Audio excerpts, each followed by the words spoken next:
All right, it's Friday night and it's time for your good news roundup for the last couple of days. In no particular order, Christians for Kamala had a meeting this weekend. 40,000 people showed up on it. There was also an Evangelicals for Harris call that was apparently incredibly well attended and also like very profound and deeply moving. I just heard great things about it, and Evangelicals, I just want to welcome you. U.S. Senate races are looking much better for us in the latest round of polling. Democrats have improved our margins by an average of 4 points. Arizona, Michigan, Pennsylvania, Nevada, and Wisconsin. We are now leading in the latest polls by an average of about 7 points. That's great news, but don't let up. I also just heard a rumor that Cornel West is not going to make the ballot in Michigan. You guys, that's huge. Another random cool data point. So more Republicans were registering to vote all year long in North Carolina and Pennsylvania, all along until Kamala Harris entered the race, and now that has flipped and more Democrats are registering than Republicans in both of those states. I also literally just read that in the latest Cook political poll, Harris is leading by 2 points in North Carolina. I know, crazy, but could happen. Actually, I'm going to go a step further and say it's going to happen because I know the organizers working in North Carolina and they're badass. And totally random, but there was a meeting this week for space cadets for Kamala Harris, and apparently they raised $60,000. I also learned that there's going to be a menopausal woman for Harris call soon. I mean, come on, it's so fantastic. Look at this flyer. I will let you guys know when that has been scheduled. Other fun polling, a new Financial Times Michigan Ross School of Business poll finds that more Americans trust Kamala Harris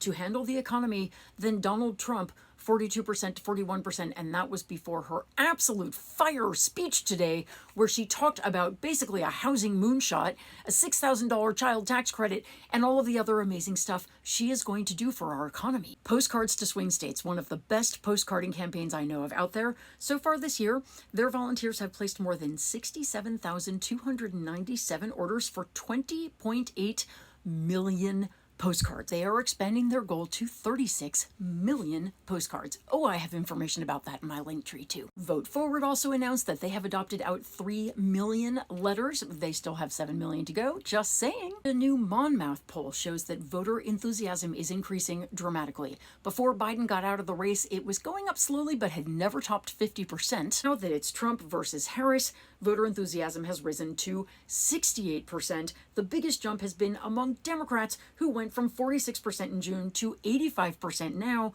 but there has also been a notable increase in enthusiasm among independents, who, by the way, are breaking our way in huge numbers. It's all very exciting, you guys. Oh, and a new poll in Florida has Donald Trump ahead of Kamala Harris by just 3 points. Oh my God, she's creeping up. So things are looking really fantastic. I do want to just remind everybody that polls are not election outcomes, and nothing will happen that we don't work for. So as great as this all sounds, it is still a hard-fought race and we are still the underdogs. So remember, if we work together, we will win this thing. So sign up to volunteer, talk to your friends, give money if you can, and let's goddamn do this. I am so incredibly proud of you for sticking it out this far so that we get to experience some of the fun stuff now.